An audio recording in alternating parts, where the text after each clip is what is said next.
আমরা আজকে দেখব নগদ থেকে কিভাবে প্রিপেইড মিটার রিচার্জ করা যায়।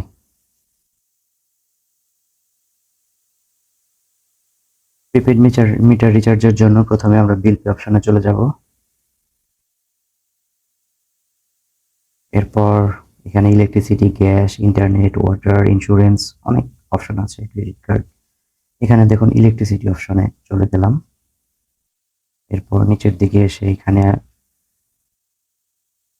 আমাদের হচ্ছে পিডিবি প্রিপেইড মিটার। এখন আমরা পিডিবি প্রিপেইড সিলেক্ট করে দিলাম। এরপর আমাদেরকে যেটা করতে হবে সেটা হলো আমাদের যে মিটার নাম্বারটা আছে সেটা এখানে দিতে হবে।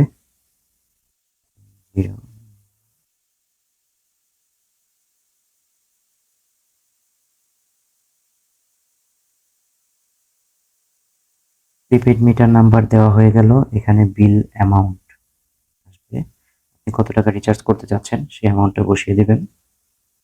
আমি 500 করতে চাচ্ছি, 500 দিয়ে দিলাম।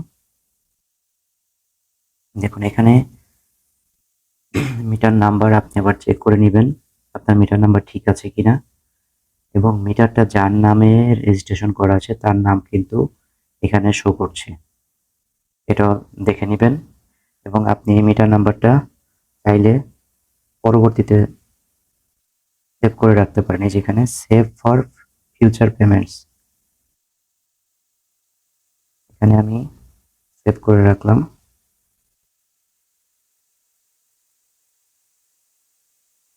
এখন আমি নেক্সটে ক্লিক করে দিব। দেখুন এখানে অ্যামাউন্ট 500 সাথে চার্জ করেছে 5 টাকা। এখন পিন নাম্বার দিয়ে দিতে হবে। নেক্সটে ক্লিক করে দিব। এখানে অ্যামাউন্ট চার্জ টোটাল 505 টাকা কাটতেছে, নিউ ব্যালেন্স দেখাচ্ছে। এখন tap and hold to confirm, চেপে ধরলেই কমপ্লিট হয়ে যাবে প্রসেসটা।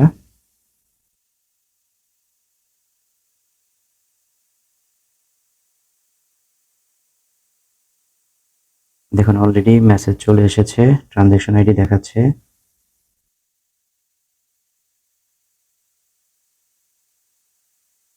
ভিউ রিসিপ্টে ক্লিক করব।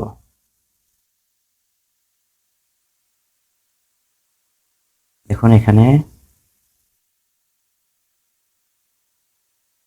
ডিটেল চলে এসেছে, মিটার নাম্বার, তারপর কত টাকা রিচার্জ করেছি, ট্রানজ্যাকশন আইডি, ফি, ভ্যাট সব চলে এসেছে।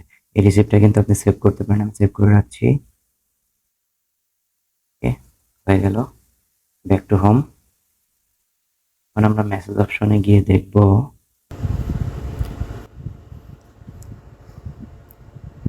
আমাদের টোকেন কিন্তু চলে এসেছে। প্রিপেড মিটারের টোকেন খুব তাড়াতাড়ি চলে এসেছে। এই ছিল আমাদের প্রিপেড মিটারের টোকেন। দেখুন আমি 500 টাকা রিচার্জ করেছি, এখানে 354 টাকা পেয়েছি আমি।